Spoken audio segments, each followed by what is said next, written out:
Rio دی Janeiro Brazil کے قریب 4 شہروں میں مذہبی آزادی کے حق میں ریلی کا اہتمام۔ برازیل میں ایک لوکل مذہب کندومبلے پایا جاتا ہے جس کے پیروکاروں میں سے زیادہ کا تعلق افریقن نسل سے ہے۔ یہ مذہب اس وقت وجود میں آیا جب افریقہ سے بے شمار غلاموں کو یہاں پر لا کر بیچا گیا، چنانچہ ان غلاموں نے آہستہ آہستہ یہاں پر یہ نیا مذہب بنایا۔ اس کے اب بے شمار فرقے برازیل میں پائے جاتے ہیں۔ ان غلاموں میں سے ایک بڑا طبقہ مسلمان بھی تھے، اسی لیے اس مذہب اور اس کے ماننے والوں کی مسلمانوں سے کافی مشابہت ہے، جس میں جمعہ کا دن عبادت کا خاص دن ہے۔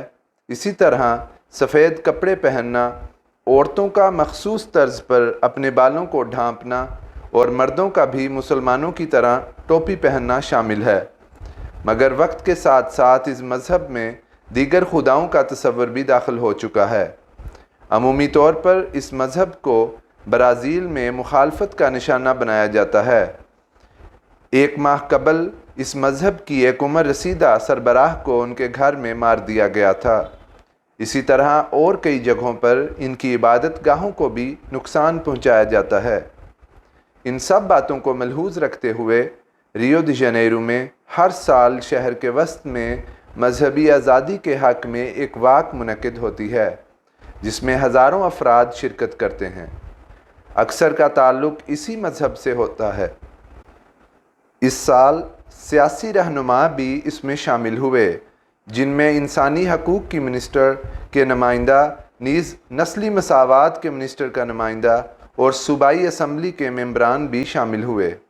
ایک اندازہ کے مطابق اس سال اس واک میں 80,000 کے قریب افراد نے شرکت کی۔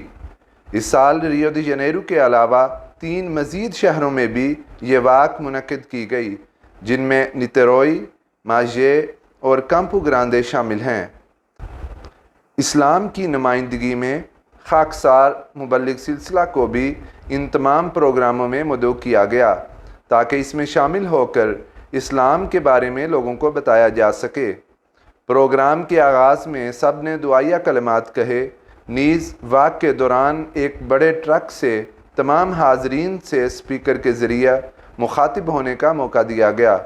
شروع میں خاکسار نے سورۃ الفاتحہ کی تلاوت کی اور ترجمہ پیش کیا، جس کے بعد بتایا کہ کس طرح اسلام اور جماعت احمدیہ کو بھی مخالفت کا سامنا ہے، نیز اسلام کی مذہبی آزادی اور انصاف کے متعلق تعلیمات بیان کیں، اور بتایا کہ جب تک انصاف کا ایک معیار قائم نہیں ہوگا اس وقت تک جرائم کی شرح بڑھتی جائے گی۔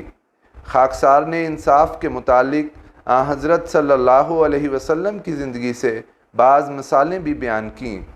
اللہ تعالیٰ کے فضل سے لوگوں نے بڑی دلچسپی سے ان کو سنا اور بعد میں بہت اچھے اور مثبت تاثرات بھی دیے اور خوشی کا بھی اظہار کیا۔ دعا ہے کہ اللہ تعالیٰ ہماری ادنیٰ کاوشوں میں بے انتہا برکت ڈالے اور یہ لوگ اسلام کی حقیقی تعلیمات کو مان کر اس پر عمل کرنے والے ہوں۔ آمین۔ رپورٹ حافظ احتشام احمد مومن، نمائندہ الفضل انٹرنیشنل، برازیل۔